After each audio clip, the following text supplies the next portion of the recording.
Okay. Okay, good. Now Okay. you're good. Okay, now you're good. What's up, everybody? Welcome back to the Wedding Crashers podcast, episode dos, for those that speak Spanish and Portuguese. We are excited to have you back here. Today we've got a pretty good topic. Hopefully everybody enjoyed last week's episode, first episode, the unicorn job. I kind of just took the liberty of naming it that. Yeah. It's I hope you're okay with that. No, I wasn't. But Oh, okay. I liked it a lot. it was actually really good. So I put it into ChatGPT and I talked for a bit. Like I put our entire transcript into ChatGPT and I said, here's the idea, here's the vibe. You told your therapist about our podcast, basically. Yeah, exactly. Yeah. You know that they came out and said that ChatGPT is you're not supposed to be using it for therapy anymore. Well, you're not supposed like the to, creators according of to who? chat, like Oh, the really? creators of chat, like they're I don't know if it'll just give you like an error code if it starts to recognize that you're using it as like professional help. But I thought that was really interesting. Huh. Well, So I mean, maybe it does a good. I mean, I'm sure if you want to go down the rabbit hole, I'm sure there's people behind the scenes like, yeah, don't replace therapy with, don't replace us with the robots. Yeah. You know what I'm saying? I've never tried it. I'm not gonna stop. It's too cathartic for me. Yeah. Anyways, you named it. I named it the unicorn job. Yeah. Because that was what we had gone back and forth with, and that's what we settled on. It was the unicorn job, and then there was like a colon and something else. It was good. It was inspired by ChatGPT. You know, it's funny, not to be too vain, but we recorded that podcast, which was about the fifth time we had tried to record a podcast at that point. Mm-hmm. And then I liked it so much. I usually don't listen to podcasts while I'm like working out and all that. That's my jam. I know a lot of people like to do that. But I listened to it. I'm like, wait, I said a good thing. You sounded Well, there was good. like 95% things that were just like, you know, this guy's not it. But then 5% of that I was proud of myself. It was a little more than that, like 1090, not 95.5. But overall, I think we did a good job establishing where it is that where we're coming from, our philosophy on things, our whole take on what it is to be like a wedding videographer or wedding filmmaker. So we've brainstormed a few topics for today, and there's one that's been gnawing at my brain a little bit. And that's not like an issue I have. I just think it's like this. It's just like a mindset thing. So much of this job is just like, what's your mindset? How flexible are you? How stubborn are you in your certain ways? Because I think that can like play a role in your whole way of going about it, whether it be business, creatively. So yeah, I think we should probably dissect that a little bit, because I think that there's a lot of different filmmakers, or a lot of different like tiers. I don't want to say tiers. A lot of different motives for being in the film industry, right? Yeah. Like I'm in the film industry because I like it. I like this a lot as my job, so I want to continue doing it, but I have a family that I have to provide for, right? So there's a certain level of my business that gets run because I have a wife and 4 mouths to feed, right? Yeah, yeah. So there's just certain things, like there's a certain level of income that I have to hit, which means that a lot of times I have my set pricing, and then every now and then I'll take a little bit of a hit on a wedding to close the gap, or to basically provide a paycheck, right? Whereas I don't necessarily... stupid Alexa. Keep going. I don't necessarily want to undercut myself, but I'm not hurting myself. I'm actually helping myself. Yeah. For the short term. Long term, probably not the best thing, but short term, I'm closing the gap. Sure. Now there's other people out there that are more hobbyists, right? Like when I first started, I was working full time. I did absolutely not need any of the money that I had coming in from weddings, which I thought was great. So like charging the $600, $800 for my weddings that I was doing for a year was just sweet. Made me feel like I had a lot of extra money. Yeah. Even though if I ran my business like that, I wouldn't have a business. Like I wouldn't be here, right? I'd still be doing it part-time. Right. So, and then there's other people that maybe are not hobbyists, but maybe there's a dual income family, and the pressures are not as high. So, I don't really know why I went down this rabbit hole. You know what?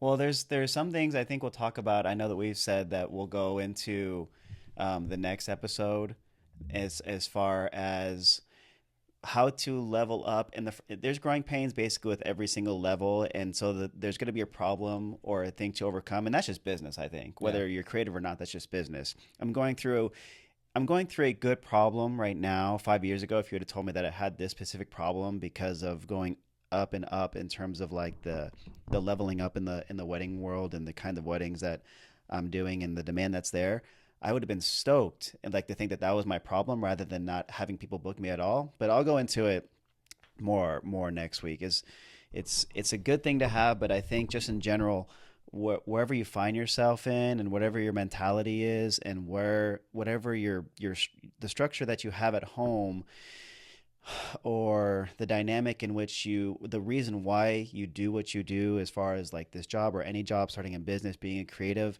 it's going to vary so much on your whole perspective on how to scale the business, right? So for us, I don't think we take tons and tons of I think if taken too far, the know your worth and charge your rate and increase your price consistently is detrimental more than helpful. Sure. When taken to this certain level, because you find yourself turning your nose to or turning away people that have pretty good budgets. And I think I made that mistake a couple years ago where people would come to me for $4,000, $5,000, $6,000 wedding video budgets, and that would have been, my mortgage and groceries, and so that's how I contextualize. I love that you say that. I love that you say. I would have contextualized it that way because we're in similar situations where why did I think that I was above that? Yeah. Now the problems I have are a little bit different because once the demand is there, yes, you end up losing money. Yep. I get it. Yeah. But it's just you have to know the market and be able to adjust accordingly. Totally. I think that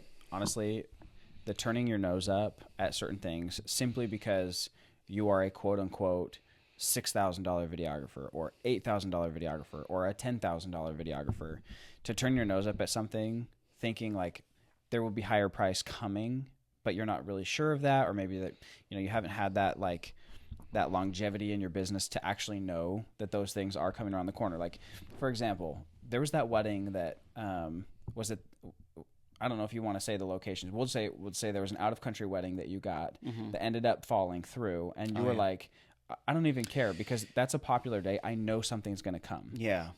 Come to find out that another thing did book.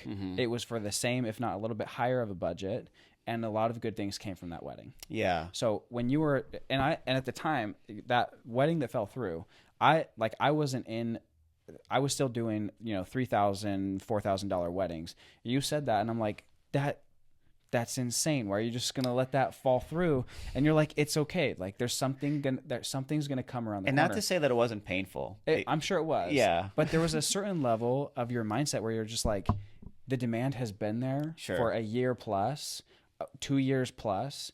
I know something's gonna come. And something did come. Yes. And a lot of things came from that, which is a really cool thing to keep in mind. But I don't know. At the time, I just thought, man, you're insane. You're just letting this fall away. But yeah, and it was painful. And I think all of us have to keep ourselves like kind of humble in terms of like listening to what's going on around you and listening to your market. Had that happened to me in this situation where this was about to fall through, maybe like 2 years ago, when I was in a situation where I was giving like plenty of discounts and just doing my best to get at the weddings, and we're kind of forgetting this whole pride that I had where it's like, I've been doing this for X amount of years and I made these great videos. Like, I should never give a discount.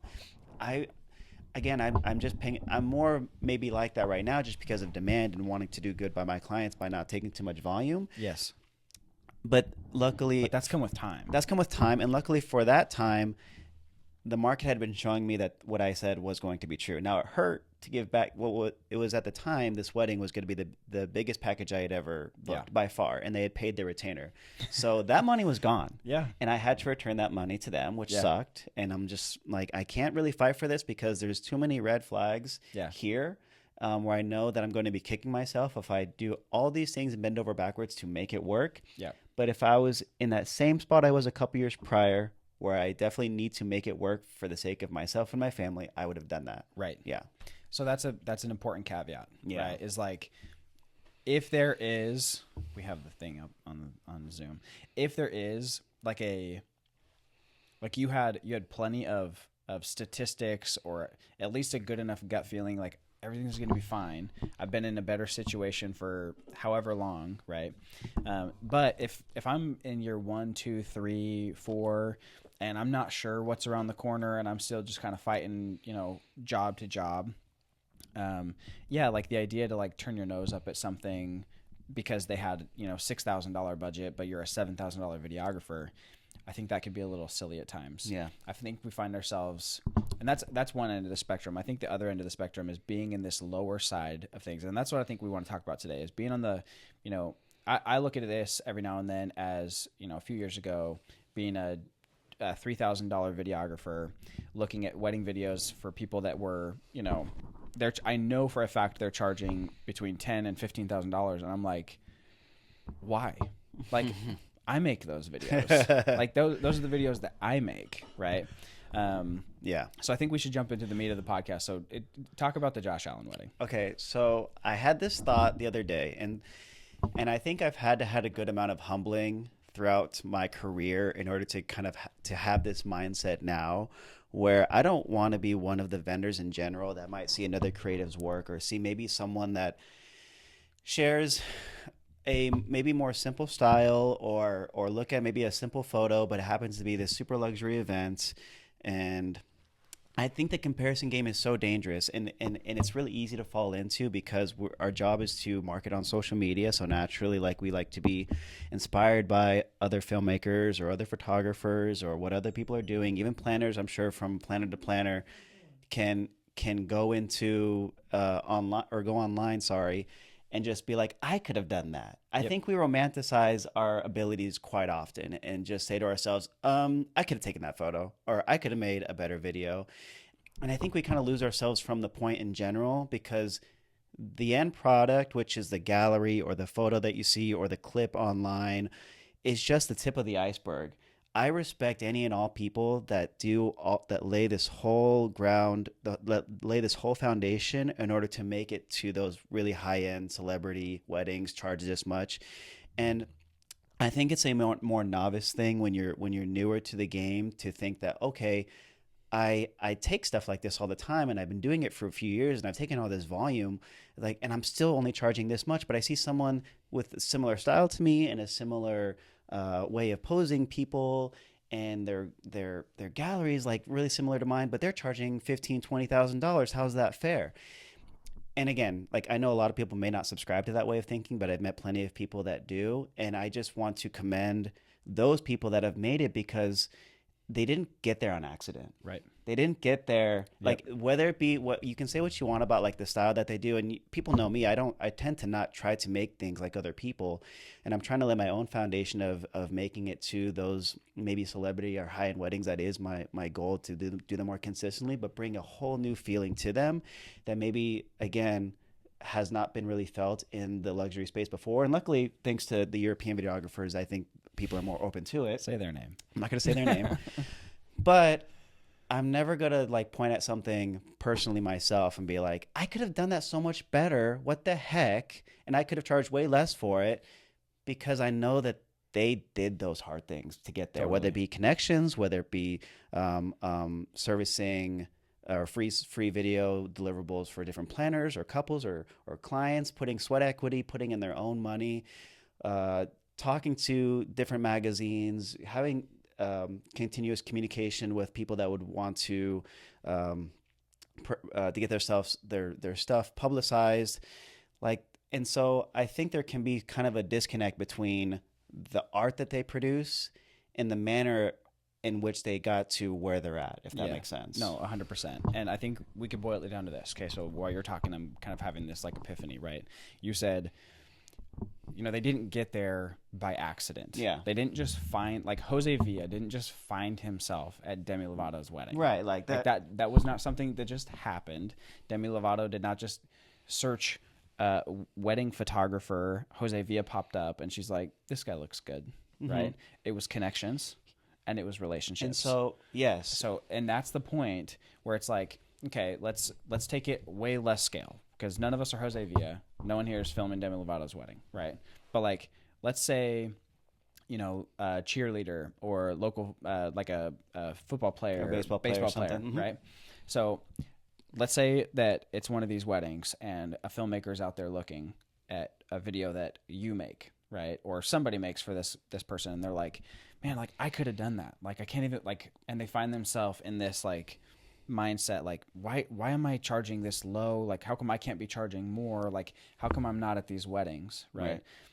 First off, if that's your mindset, it's okay, because everybody starts somewhere. I would encourage you to probably not have that mindset for very long, because I don't want to say it's a losing mindset, but you'll just spiral until you're just like, whatever, I guess I'm not cut out for this job, right? I'm not creative enough. The comparison mindset for long enough will definitely kill. Yeah. So just instead of, looking at it going, I could have done that, or how come I don't get to charge that much, or how come I'm here, just look at their relationships and look at the connections that they've made, because that is 9 times and probably 99 times out of 100. And just in general, like, how pleasant are you to work with? Yes. So let's take Audrey, for example. Audrey is a planner that you work with all the time. Yeah. Right? Audrey loves you. Loves you. Well, shout out Audrey. If you were to ask Audrey, like, why do you refer Kyle? She would probably say, oh, Kyle's the best. And like, I don't think she's saying like he makes the best films, and she could believe that, but like initially her reaction, and like, he's a pleasure to work with on the day of. Yeah. Like he's really funny. Exactly. I really enjoy being around Kyle. Also, he makes really good films. Yeah. Also, you'll love the film. I think for any business, I think the product that you deliver in a weird way, or not in a weird way, but for a lot of people, can be secondary to just your overall personality, how much of a joy you are to work with. Yes. So, and that's the same with any, like, I remember I started like an IV business, and I used to say the same thing, where it's like, yes, go in there and obviously get the IV on the first time and give them a good experience in terms of like the service. Sure. But I think they're going to remember how your bedside manner first and how good you treated them. Bro, I just left the hospital. I just had my twins. The last episode that we had, I had not had twins. I had 2 kids, and now I have 4 kids. So that's really exciting stuff. But I literally, so just being in the hospital, they had the nurses, they change shift every 12 hours, 6:30ish or something like that. From nurse to nurse, coming in, and every one of them was different. They were all basically doing the same thing, saying the same things, but I loved like 2 or 3 of them. Hated 2 or 3 of them. Right. Why is that? Like, they're all doing basically the same job. One of them even delivered some bad news with the blood sugar on one of my babies, but she was the one I loved the most, right?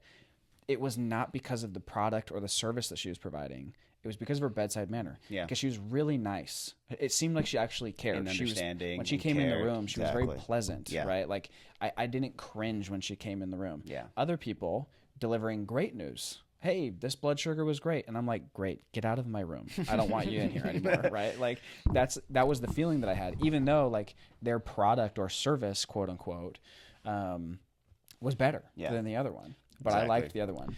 So we talk about, like, they don't just arrive there. Like, so moving up, it's not always, how can I just make a better film? It's how can I be a pleasure?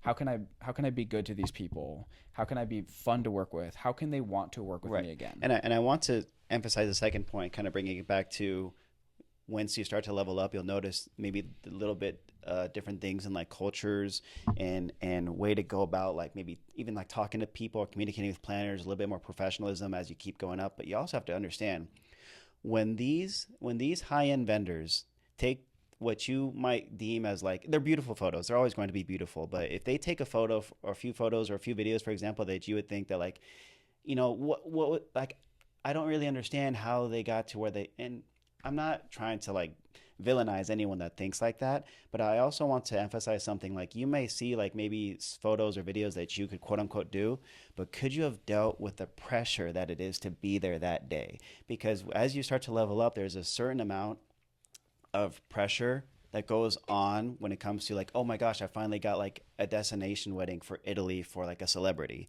Even, for example, like, that's something that I'm going to do next month, and I've been videoing for 10 years, and I know from experience of doing a few more higher end celebrity weddings this year that you go there and the pressure and the nerves kind of come back in, like, as if you were a newer videographer. Sure. Now, it's kind of like, for me, I like to make the analogy of, like, when I played sports. Yeah. And when I played football, I go on there, I'm at this wedding that I know is like a level up wedding, I know higher end wedding that I really want to do a good job at. And it's after that first hit, it's after that first direction, it's after that Yeah. first thing that I shoot and getting to know people, and Yeah. it's after that settle first in. moment of contact that I'm like, okay, I got this, and Yeah. I can go with it. So as you level up, those feelings are totally normal. I just want to kind of give those vendors credit where they find themselves at those things. It's not just about like the photos or videos they're taking; it's how well they're handling what it is to even be there. Yeah. If that makes sense. I think a lot of people have a hard time even like, you know, if you find yourself in a lower market, or a lower budget market, I should say, like it's hard to like understand like the different pressure that is there to capture and to remember the wedding day, because there is a total difference in what they value, like the couple values for the video when they've spent $1,000 on their floral package versus $60,000 on their floral package. Yeah. I remember the first wedding that I did. I found out that because I walked in and I'm like, wow, this is amazing. It was at El Chorro, like it was this great wedding, and I'm like, this is phenomenal. Like it looks great here. Like it looks amazing. I found out that they had paid like $80,000 or $85,000 for flowers alone, and there were flowers everywhere, and it looked amazing. But I remember thinking like, geez, like 85,000. Like I did not belong at this wedding, right? And I had no idea what I was walking into, and I walk in and I'm seeing all this, and I'm like, wow, and I'm just like I'm kind of just enjoying, right? Like I'm just like, this is gonna be cool. Like I'm gonna make a better video, right? Looking back, I kind of cringe at this experience because I'm like, if I could just see my younger self, I'm like, Cameron, wake up. There's a good planner at this wedding. You know, like sure. if I do a good job with this planner, like they might want to work with me more, Yeah. right? Or like, you know, there's a lot of people that put a lot of work into this day. They spent a lot of money on this wedding. Like at the end of the day, they probably spent well over $250,000 for this wedding. Yeah. Now, little baby Cameron Bradshaw Films came in and, It's just a you know, baby. at like a $2,900 package. Sure. I was one of the lower video. And again, $3,000 wedding video, like There's nothing. There's nothing to. that's not anything to sneeze at. Like Yeah, that's a exactly. good There's nothing- budget. that's a Like good that's a budget. great that's a great amount of money to film. But I for think the an 8-hour opportunity. day. I had no idea the opportunity. Yeah. I looked at that like it was the equivalent of me walking out, you know, instead of walking out on my JV football team, I was walking out onto the NFL, the Cardinals stadium, and I'm just assuming that there's going to be sophomores playing football with me. Yeah. And it just hit me that like I wasn't out playing with the JV anymore. Like I walked in and I was like, this is a great wedding, but I didn't even realize Now is it. your time to shine. I was just looking at all these big old men and I'm like, man, you're pretty big for a sophomore. You know, like I had no idea what was going on. Sure. I could have taken this opportunity and been like, okay, I'm really going to dial it in with my second shooter. I'm really going to make sure I get to know this planner. I'm going to go above and beyond Right. with sending, you know, a few videos that maybe I don't normally send, and I'm going to make sure that these Exactly. couples absolutely love me, and I'm Exactly. going to get to know the mom and dad, and like I could have done so much. I could have really helped myself. But again, there's this mindset that really holds you back, like I could do that. And you don't really realize why they're even getting there to begin with. And when you walk into a wedding, whether they spent $250,000 on the wedding or $25,000 on the wedding or $2,500 on the wedding, the mindset should be, okay, I want to film $10,000 plus weddings, so I'm going to give them a $10,000 plus experience. Right. Treat it like it's a $10,000 wedding, no matter what. The idea and is you will find yourself Exactly. leveling up. the idea is to always over deliver, Yes. because I think I was just talking about this with someone the other day. I was actually on a one-on-one mentorship where no matter where you find yourself, you always want to make sure people are asking, like, this is a lot better video than maybe people were expecting. And it's always to over deliver. And then it makes sense in your client's eyes and future clients' eyes that you can handle something more high end, because you just keep doing such an amazing job with every single wedding that you do. Now, when you inevitably, everyone inevitably finds themselves at a wedding that they feel a little bit unprepared for. Yeah. And so Whether you recognize it or not. whether you recognize it or not, it's like you'll find yourself at a really, really good one that if you take advantage of the things that you're saying, and it's funny that there are a few people, I think we're both very fortunate. We're very involved in like the wedding video community as a whole, because we associate shoot for other people and we hire seconds all the time. And so I don't think either of us are above like filling in our schedules with like solo shooting or associate shooting for other people, because so often we need that help as well. But it's flattering when we get people that that find themselves at this high-end wedding and they need a good second, or essentially basically they need to hire one of us like as their lead to kind of like help them through and make sure that they know their way around it and get great footage for them. But I'm glad when they do that, because they're understanding the value of like, this is a big wedding that I need to use to level up my business and just over deliver on. I need really, really good second shooter on this one. So they'll hire one of us. And I think it's a great strategy. And there was one videographer that I was working with that was so nervous. I remember going to this wedding. She's like, I shouldn't be here. I'm like, no, you're doing great. Like, you'll be fine. Yeah.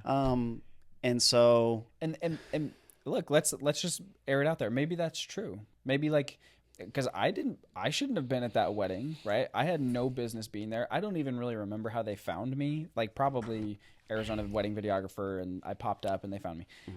The mindset, like, I shouldn't be here. Like, maybe that's true. Just accept it, and then make yourself worth being there. Like, provide the service that would make you feel like, okay, I can do this. Sure. I can belong here. Yeah. But I feel like that could be kind of daunting, because you don't really know what you don't know until you know it. Yeah. You know? It's hard to replicate like the pressure that comes when you find out for that first time, when you're like, they spent how much on that cake? They spent how much on this planner? Like, how much was this venue? You know what I mean? Like, the amount, and just think about it, right? Like, if you had, like, I spent the most amount of money that I ever spent was on my house. Some people pay this amount of money for their dang weddings, and it's one day. Sure. I'm going to live in my house for like 30 years, right? Think about that. That's a big deal. That's a lot of money. They actually really care about what's going on. So to take it lightly, or to say like, or to boil it down to like a single image, like, I could make the image look like that. It's just, it's a very small way. Yeah, like very limited. Of viewing what's actually happening, and what actually got them to that point. And to be fair, what the couple actually wants from the photographer. Because like, let's take your films. Anybody out there could watch what you do and get pretty dang close to what you do. If they wanted to just be the Kyle Hustis 2.0 and just try to like copy your work, like line for line, people could get really close. That does not mean that tomorrow they're going to start getting inquiries for the same weddings that you are. Yeah. Right. And input any filmmaker into that line. Sure. +2. Anybody. You said the could name. I said the name. Sorry, guys. Anybody could try and replicate and get really close. And even if, let's say they did it, let's say they pulled it off, their films are amazing, that still does not mean that you're going to end up in the same circles as those people. Yeah. It is not just about the image. It's not just about the video. There's a lot that goes into it. So much. And I think to the credit of my arrogance a few years back. Arrogant. Well, no, I think it served me in a weird way, and it disserved me in others. I think it served me in a way where I would go into these weddings where, like, I finally, instead of having maybe this imposter syndrome of like, I don't belong here, I'd have the opposite problem of like, finally, I'm here, right? It's like, someone finally noticed me. I can finally freaking make something out of these cool weddings. I've been too long that I haven't been here. Now I'm here. Right. And then it got humbling pretty quick, because as you do higher and higher, it's like, oh my gosh, I really got to do a good job with this one in particular. And I got to do, and I don't want to like say as if like I have that feeling for every wedding that I go to now, just because like the pressure to maintain this level of quality is so. That's part of being a pleasure to work with. Yeah, whereas like, as a planner, you don't want to be like, Kyle's the best of the best, or Cameron's the best of the best. Like, you need Cameron, you need Kyle. Yeah. We show up and we're like, half-assing. Oh, bleep. Wow. We're gonna potty mouth. It's so naughty. We're putting forth this like half effort, right? And then the planner is like looking at you side-eyed, like, man, I really said you were the best, right? Yeah. Like, I said that they needed you, right? Even if the wedding is, it's a great wedding, not anything really special. Maybe you're not going to feature it. Maybe it won't be on the homepage of the website or anything like that, right? But that goes into being a pleasure to work with, is making sure that when the planner puts your name out there, you're the one, like they're putting themselves on the line for your name. Yeah. That's a big deal. Right. So every wedding, yes. To Every your point, wedding, it's perfectly and I fine want you to feel make that sure I way. put that out there. It's like there's not some weddings that I prioritize over others. I literally work. We have to work so hard at every single wedding that we do.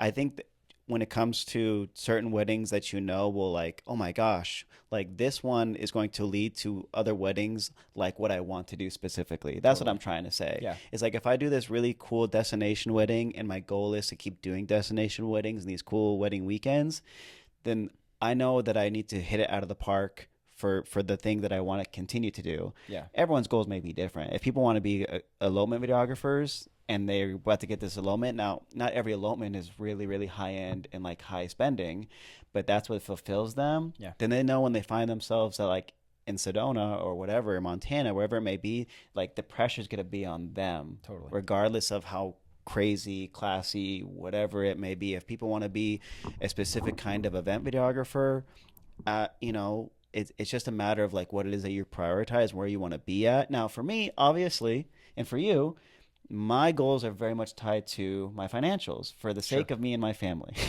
Yeah. So I want to First and foremost, like we're very blessed with the fact that as I love to create amazing films, these awesome destination weddings or multi-day events happen to be really fun for me and they happen to be high paying. It's like I'm hitting two birds with one stone by doing a better job of providing for my family while also doing these kind of weddings that make amazing stories. Yeah. So that's why it's the unicorn job. That's why I say it. Yeah. The higher up you get, the more fun I'm having. Now, is it higher pressure? Absolutely. Yeah. But I love pressure. Yeah. I love the feeling of risk and like knowing that you only get one shot, one opportunity. Mom spaghetti. Don't do it. I knew you were gonna do It's just so freaking awesome. Yeah. That's why I get so passionate about it because like everything is on the line. Yeah. And you only get literally one take on your camera to get it. Yeah. And then you take it home like, oh my gosh, one Yeah. take of everything. Yeah. You know what I'm saying? A lot of people can't do it. I love it. I love it. I love the uncontrolled. I'll never leave weddings. That's why I can't be. I made a wedding music video that was very controlled, and it was really awesome to have that control and take do as many takes and scenes as we needed. Yeah. I'm totally happy with creating more of those if I get all the artistic freedom on them. But there's nothing like just a one take. You only Yeah. get one shot, Yeah. and then you just take it home. You know, the more I think about it, it is a lot like a football game. Like, think about like NFL players. Like, they go out there and they're making like $900,000 pretty much every game, depending on the player, obviously. But like every game, they get a paycheck from their contract. Like, you take a quarterback, right? Like Patrick Mahomes signed like a 10-year deal for like $500 million. Over the course of 10 years, he's gonna play 15 games a season, more or less. So quick math would tell you he's making literally so much money every game, right? Yeah. But that comes with the pressure of being Patrick Mahomes. Yeah. He is. I haven't watched football. I didn't watch football last year, so I don't know if he's still the best. But he's been. He's still the best. Okay, so then here we go. Like he's Patrick Mahomes. Like, and if he stopped being Patrick Mahomes for one season, he'd be done. He could be replaced. Imagine he went out there for 15 straight games and did a half-butt effort. Yeah, it's extremely. How quickly things change? There are like statistics out there on how hard it is to be like a franchise player. Yeah. It's very, very few. Yeah. So all this to say, anyways, let's put a bow on this. Okay. Anyways, yeah. Being like getting to the place that you want to be. And the last thing I think I'll say before we put a bow on this, as I move up, like I move up slower and slower, and I've realized that like leveling up really is like level per level. Mm-hmm. It's season per season of like wedding season. Every year I get a little bit better weddings, a little bit higher paying weddings, right? Mm-hmm. My sales get better, my shooting gets better, like everything gets better. But it's really slow. And I've realized that every time I go to a wedding that I've been dreaming of going to, my dream of that wedding just gets a little bit bigger. There you go. Right? You just stay hungry. Yeah. So there is this mindset that I think that so many of us have to get in, where it's like, if you're out there thinking like, okay, I just want to charge, like I have not made $10,000 from one wedding yet. Mm-hmm. Not really even close. Okay. I feel like I really want to do that. But if I had this mindset like, okay, I just $10,000. Like, that's what I want to do. I want to be a $10,000. Once you're there, Once I'm there, I'm like, you're gonna want sick, dude. 15 15, sounds sweet. and you're right? 20, yeah. Yeah, like what, and you could go and, you know, obviously market will dictate how high you can go, but like this mindset of like, okay, I'm just always going to provide the absolute best experience that I can. Exactly. And I'm going to be the best that I can no matter what. Whether they paid me $5,000 to be here or $10,000 to be here, you are going to give the experience that you want to get paid for. Yeah, because and maybe I'll just like, I know we talked a lot just now about like you're finding yourselves at maybe what you believe to be the obvious weddings that would level you up, but it's only benefits everyone to do, like I said, to do your absolute best and deliver amazing products for all the weddings that you do, because you just never like as far as like the connections and who people the people that other people know, the people that your clients know, you're never gonna know where your next client is gonna come from next. Yeah. So there've been plenty of weddings where I didn't think was going to, like, they're amazing portfolio pieces. I didn't know whether or not much would actually come from them as far as like for other work, and then the connections of like friends or families and all that kind of stuff. As far as like, and people with maybe higher budgets that just happen to be like a fan of what their best friend got made for them. Right. So the mindset of just continued growth, because you also never know where the trends are going to go. You know, like, you don't know how wedding films are going to be evolving. Right. Mm-hmm. So just to avoid getting stuck in any type of rut, whether it's a creative rut, a business rut, or what kind of videographer am I rut, like, just continue to grow, continue to put your best foot forward every single wedding, and you'll be ready. Like, you'll be ready to hit those weddings that you want to. It'll be a slow growth. Like, I think you could probably attest to this. Like, you've been doing this for 10 years. It's been 10 years. So you didn't just arrive at these weddings either. It's been a long time coming. It's funny that you say that, because I know that we mentor a lot of people, and I know that they're hungry. Yeah. And that's totally fair. Yep. Like, and I commend them, because they started hitting the ground running, and they're already charging a certain amount. I know that maybe from 10 years ago with inflation, that prices are a little bit different now. But wedding films are just different too. Inflation for sure. And yeah, inflation and wedding films, the demand for it. But I always say, like, hey, like, get in the reps, and sometimes it's going to take time, because trust me, from someone that's been doing it for 10 years and has had really close friends just shoot up and make a living out of this way faster than I ever did. You may think that I have this reputation, at least locally right now, but like, it's been quite the grind, and I'm not saying it's going to take you 10 years. In fact, I think it's going to happen for you much faster than for me. I think the demand is totally there. But if there's one thing you got to be, it's consistently great. You got to be at least consistent. Yes. And as the reps go along, because I think, as we talked about last week, for me, what I thought looked good, people are taking kind of a look into your brain as you're showcasing what it is that you believe looks good. And then only with repetition on making stuff that you feel like looks good, does that stuff look better. Yeah. So for me, it was just repetition over and over again for the past 10 years. And so, how did we get talking about this? Oh, but the fact that, like, it's just taken a while for me. Yeah. It may be easy to look at what I can make now, at least, like, and, I'm not saying, I hate even saying this. I'm not the most popular guy, and I hate talking as if I'm alluding to the fact that I am, but I'm lucky that locally people trust me. Yeah. I feel like there's a little bit of a name there, but, oh man, it took a lot of time for me. Yeah. It took a lot of time. Yeah. It took a long time for you. Yeah, and it'll continue. How many years has it been for you? I've been doing this for a little over 7 years. Yeah. I'm barely getting into the 8th year. And look, I'm talking to a past version of myself, because I think we talked about this on the last episode. I, for so long, was like, this is what wedding films are, and I'm going to make this. This is what I do. And I didn't want to change. I didn't want to deviate from what had been working. And I believed in my own mind, okay, I can charge about this much money, and I can handle about this many weddings per year. So this is my cap. This is the rest of my wedding film career. This is my life. I'm just going to settle in. I could have done that. I could still be doing the exact same types of weddings. I could still be working with the exact same types of couples, charging the exact same type of money, right? And that's perfectly fine. You can do that. Free country, as they used to say in the second grade. But as you get out of that mindset, like, okay, is this really my cap? Like, is this as much money as I can make in a yeah, year? I really think Like, is it, can I level up, and can I actually charge what these other videographers are working or charging? And then, you know, outside of my own style, like, can I change my style to be a little bit more like modern? Can you explore? Like, maybe not everybody likes the way that I do these films. Maybe there's more of a demand for whatever, right? And so, not to beat a dead horse, but I really think that the mindset that you have when it comes to filming weddings and providing a service and working with people, like, all of it has to be a growth mindset. Yeah. You have to be willing to be a team player and to want to grow and to continue to learn every single wedding. Yeah. Every single consult call, every single edit, teaser, whatever.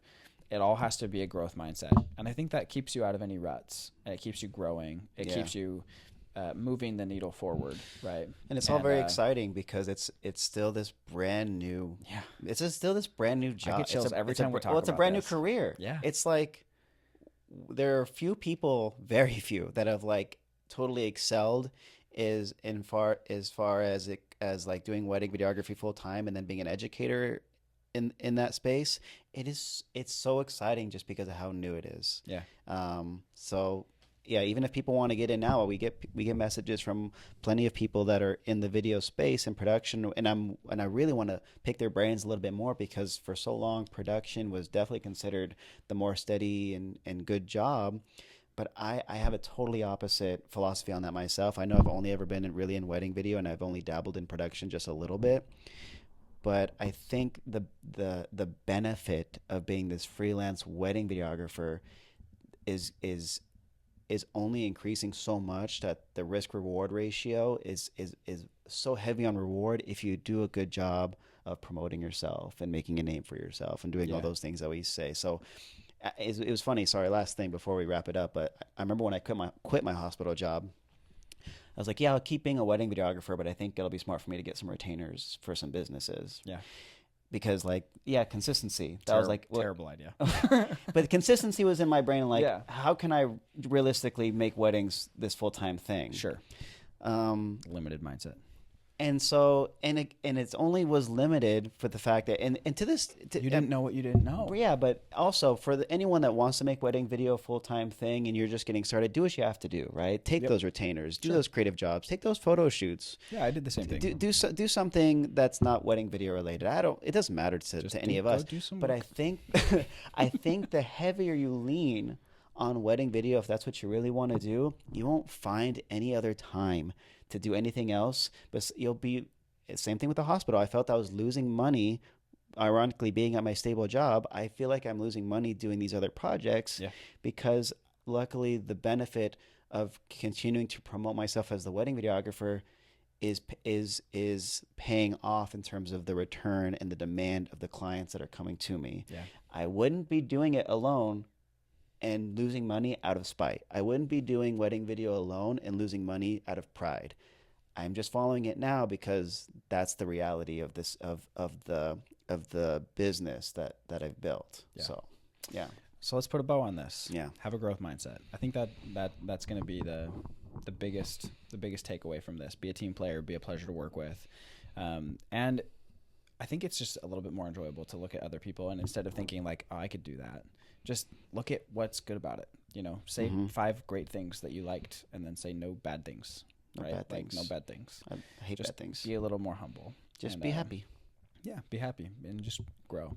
I don't think we talked about this. I know we didn't talk about this, but I'm going to do this anyway. For those of you creators out there, I know that there is a huge there's a wedding season here in Arizona that is crazy busy, crazy packed. And then there's an editing season, which is crazy busy, crazy packed. A lot of people will shy away from outsourcing their wedding films because they're nervous about handing over, they're a little bit of, like myself, when I first started, like, you're a little bit of a control freak and you want to make sure everything is absolutely perfect. It's hard to outsource for a lot of reasons. Bride and groom, is it bride and groom dot video? Brideandgroom.video. Brideandgroom.video. I should know this before all right. we jump into it. It's okay. That's okay. Brideandgroom.video. Both Kyle and I use them to outsource a pretty decent amount of our weddings. And it is not, it's like the best thing ever because you get to really, really focus on some of your really like your highlight films that are going to be your feature films on your website, ones that are going to be portfolio pieces. It frees up your time to make a lot of really fun teasers for your couples, to get planner videos out, to free you up to help with marketing, for education, all kinds of stuff, while also being able to deliver with a really, really good style. Bride and Groom.video do an amazing job. Like they are phenomenal. We've dabbled with a lot of different editors. I personally have gone with 3 different editors in my life, and Bride and Groom.video, it doesn't even compare. Right. And so I talked about this last week. I made a small video about it, but once you get to a point where you're able to have this kind of soft scale in the business and you're sending out associates and outsourcing a few of these videos, I always want to be really careful because I think what we associate as these big wedding video companies, and I won't say their names, but we also usually associate them with low quality, and that's something I don't want to do. So for me to make this full time, it is very much a system where my business and your business are wedding film studios, and they include associates and second shooters, and we are the creative heads, and we obviously go to a lot of these weddings ourselves.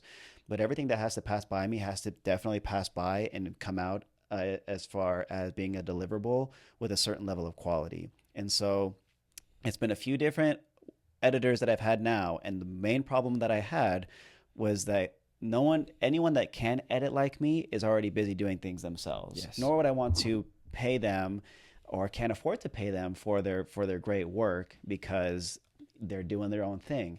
Bride and Groom is awesome because they keep me creative. And you might think that's a little bit opposite, but I don't have to get burnt out by the volume anymore. The demand is there. And obviously I could take more if I wanted to, but I think every single one of these wedding videos would suffer. And I know that a lot of people can relate to that, where they want to put the time and effort into this wedding video to make it great, but they're bogged down by 10 other videos that are about to be due soon.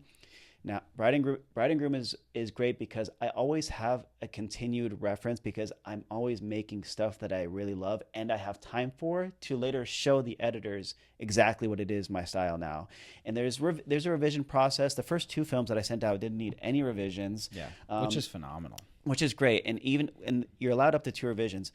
And even if you have to take them, that's totally fine because they get so close.